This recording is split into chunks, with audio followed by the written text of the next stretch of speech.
Sir जब बात करते हैं Indian actor mister Saif Ali Khan की, जो कि एक नवाब फैमिली से जिनका ताल्लुक है, उनके कुछ प्रॉपर्टी केसेस चल रहे थे जिनका कोई फैसला आया है, भोपाल प्रॉपर्टीज। वो तो हैरत अंगेज इतनी प्रॉपर्टी सैफ अली खान की। मैं तो सैफ अली खान को ऐसे ही समझ रहा था, यकीन कर। मैं जब शुरू में ना, मैंने करीना को कहा कि तुम्हें कोई और बंदा ही नहीं मिला। बंदा सोचता है ना यार कि सैफ अली खान, वो अमृता सिंह से पहले शादी थी, आपको जी पता जी होगा, जिससे वो करीना जितने बच्चे हैं अब उसके, वो जी सारा जी। खान और वो एक उसका बेटा भी है।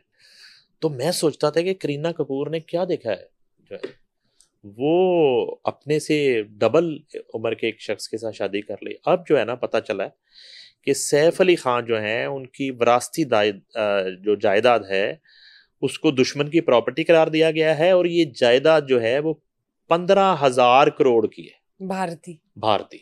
मेरा हिसाब तो बहुत कमजोर है, आपको पता होगा कि 15,000 करोड़ कितने होते हैं।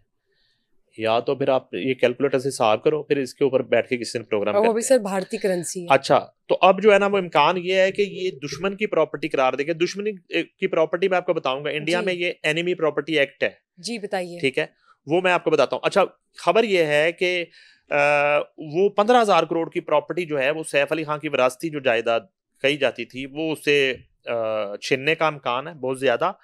और उसको कहा गया दुश्मन जायदाद के निगरान महकमे ने एक नोटिस जारी करके पटौदी जो खानदान है उनको भोपाल में मौजूद जायदादों को दुश्मन की जायदाद करार देते हुए जब्त करने का ऐलान किया था।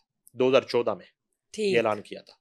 उसके बाद ताहम इसके एक साल बाद सैफ अली खान ने इस नोटिस के खिलाफ अदालत से हुक्म इम्तना हासिल किया, और अब मध्य प्रदेश हाई कोर्ट ने हुकूमत का फैसला दुरुस्त करार देते हुए इनकी खानदान की भोपाल में विरासती जायदाद को दुश्मन की जायदाद करार दे दिया।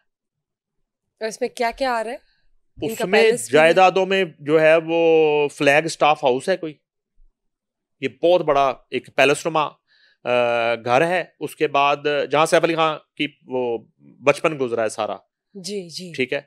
और उसके बाद जो है इसके साथ नूरुस्सबा पैलेस है कोई, ये पूरा महल है। और दारुस्सलाम एक प्रॉपर्टी है बड़ी पॉपुलर वहां की, हबीबी का बंगला है, और अहमदाबाद पैलेस है, और को हिफ्जा प्रॉपर्टी है, और दीगर इसमें और भी काफी प्रॉपर्टी शामिल है। मध्य प्रदेश हाई कोर्ट के फैसले के बाद सैफ अली खान का खानदान 15,000 भारतीय करोड़ की जायदाद से महरूम हो सकता है। इसके अलावा हाई कोर्ट ने भोपाल के आखिरी नवाब हमीदुल्लाह खान की जायदाद जो है उनकी बेटी साजिदा सुल्तान को देने का मामला भी दोबारा ट्रायल कोर्ट में भेज दिया। ये साजिदा सुल्तान ना, ये सैफ अली खान की कोई दादी बताई जाती हैं, जो मैंने सुना है। अच्छा, उसके बाद ये होता है कि वो ट्रायल कोर्ट में भेज दिया दोबारा वो केस भी, और हुक्म दिया है कि फैसला किया जाएगा कि नवाब हमीदुल्लाह खान की जायदाद पर सिर्फ साजिदा सुल्तान और इनकी औलाद का हक है, या मुस्लिम पर्सनल लॉ के तहत दीगर वारसों का भी हक है।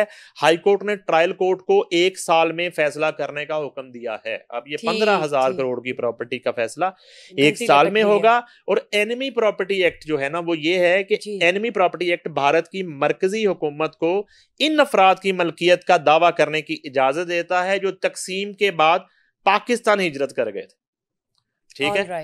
वो उनको एनिमी कह दिया गया, ठीक है, एग्जैक्टली साइड से जो हिजरत कर गए, उनकी जो प्रॉपर्टियां हैं उनको दुश्मन की प्रॉपर्टी करार दे के वो जब्त कर लिया है। ये भारतीय एक कानून है, वो भारतीय हुकूमत जो है उसको जब्त कर लेती है। अब इस सारी की सारी प्रॉपर्टी को जो है वो दुश्मन की प्रॉपर्टी करार दी। अगर दुश्मन की प्रॉपर्टी है तो फिर तो हमारी हुई ना, तो फिर अगली किसी शबरात में जब फुलझड़ियां चलेंगी तो ये प्रॉपर्टी आपने याद रखनी है, मुझे याद करवाना है कि ये हमने लेनी है, बल्कि फील्ड मार्शल से कहना है कि ये हमारी प्रॉपर्टी है, ये नवाबों वाली, तो ये 15,000 करोड़ की प्रॉपर्टी है, हमें वापस इसको, हाँ, ये ठीक है। तो क्यों हमारे यहाँ तो गली गली में नवाब है, आपको तो पता है, हमारे यहाँ तो कोई लेट आ रहा हो दफ्तर तो अगला बंदा कहता है यार तो नवाब है।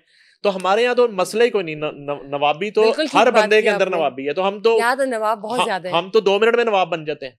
तो वो कहते हैं कि तू नवाब है, तो हमें तो यहाँ इससे तो कोई कमी नहीं है। नहीं है। हाँ, तो हमारा तो दिन इसी से शुरू होता है, हम नवाबों की तरह उठते हैं, हाँ, नवाबों की तरह स्टूडियो सर वहाँ बना सकते हैं। एग्जैक्टली। बिल्कुल। तो वो नूरुस सबा पैलेस में मैं चाहता हूँ कि आपका स्टूडियो होना चाहिए। नहीं सर, मुझे अहमदाबाद पैलेस ज्यादा अच्छा लगा। अहमदाबाद पैलेस थोड़ा सा रुक जा, वहाँ काम हो रहा है, वो पेंट वगैरह होने वाला था, सफाइयां करवा रहे हैं, थोड़ा सा रुक जा, थोड़े दिन नूरुस सबा पैलेस में कर लो या दारुस्सलाम में, हबीबी के बंगले में कर लो थोड़ा। नहीं, अब बिजनेस पॉइंट ऑफ व्यू से फ्लैग स्टाफ हाउस ठीक है। फ्लैग स्टाफ हाउस है, ठीक है। तुम पहले दफ्तर के स्टाफ से मिल लो शो के बाद, काफी पूछ रहे थे, तो फ्लैग स्टाफ हाउस जो है हम बाद में कर लेंगे। ठीक हो गया। बड़ी घटिया आर्मी इंडियन, अब इंडियन आर्मी की फिर बात करनी पड़ रही है, इतनी बुज़दिल और इतनी भगोड़ी आर्मी है। अब यह है कि ये शुरू से कहते रहे, जब ऑपरेशन सिंदूर इनका जो है वो ऑपरेशन तदफीन में बदला और ऑपरेशन जो है ना इनकी वो उसमें बदला, तो वो मान ही नहीं रहे थे कि हमारी को हलाकते हुए हैं। जैसे वो हमने वो S-400 का वो एक सामने आया था केस के, वो इनका फौजी मारा गया वहां पे ऑपरेटर, और ये माने नहीं, और फिर एक टाइम पे इन्होंने 50 लाख रुपए इनाम रखा उसके लिए, और वो उसकी फैमिली वो लेने पहुंची और ये मुकर गए कि ये तो वहां मरा ही नहीं, ये तो किसी एक्सीडेंट में मर गया। और उस ड्यूटी उस दिन जब पाकिस्तान अटैक करता है, उसकी ड्यूटी जो है वो S-400 पर है, आदमपुर एयरबेस पे। अब ये हुआ है कि उन्होंने अब ये मानना शुरू कर दिया कि लिस्ट आ गई है फौजी की। जी 6-7 मई का जो जवाबी हमला था पाकिस्तान का, और 10 मई का जो पाकिस्तान ने अटैक किया, उसमें जो हलाकतें हुई हैं, जो जहन्नुम वासिल हुए हैं भारतीय फौजी, उनका एक डाटा सामने आना शुरू हुआ है, और उनको जो है एक फौजी एजाजात देने की बात शुरू कर दी है इंडियन आर्मी ने और इंडियन हुकूमत ने, और ये एक अवामी प्रेशर के बाद ये सिलसिला शुरू हुआ है। और ये तो हाँ जी, उसकी जो थोड़ी सी डिटेल ये है कि भारतीय फौज को ऑपरेशन सिंदूर के दौरान होने वाले भारी जानी नुकसान को अब मजीद छुपाना मुमकिन नहीं रहा। वो जो मैं अवामी प्रेशर की बात कर रहा था, सिक्योरिटी जराये के मुताबिक भारतीय फौज अंदरूनी दबाव के बायस बिलाखिर उन फौजियों को एजाजात देने पर मजबूर हो गई है जिनकी हलाकतों को कई माह तक अवाम और मीडिया से छुपाया गया। कोई नहीं मरिया, और तो लाशा बोल पई लगता उथे, वो लाशें खड़ी हो गई, उन्होंने कहा यार साडा दसो असीं मर गए, मारता उन्होंने। जराये का कहना है कि आलमी जंगी असूलों के तहत किसी भी मुल्क की फौज अपनी कुर्बानी देने वाली फोर्स को इज्जत देती है। बिल्कुल। लेकिन वहां पे मोदी बैठा हुआ जिसकी अपनी कोई इज्जत नहीं है, तो इज्जत तो वो देता है ना जिसकी अपनी कोई इज्जत होती है। लेकिन भारत ने तवील अरसा तक इनकी हलाकतों को तस्लीम नहीं किया। अब जिन एहलकारों को एजाजात देने जा रहे हैं, इनमें वो भी शामिल हैं जिनकी हलाकत की सरकारी सतह पर तस्दीक नहीं की गई।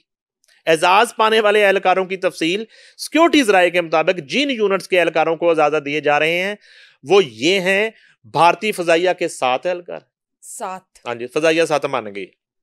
इन्फेंट्री ब्रिगेड के जी टॉप में 5, 10 हेडक्वार्टर 93 इन्फेंट्री ब्रिगेड के 9 जी। राफेल तैयारों के 3 पायलट्स, राफेल के 3 पायलट्स। अब वही ना कॉमन सेंस की बात है, तैयारे आपने मान लिए हमारे इतने तबाह हुए, तो पायलट कहां चले गए? पायलट तैयारे के रिमोट से उड़ रहे थे, पायलट तो होंगे ना।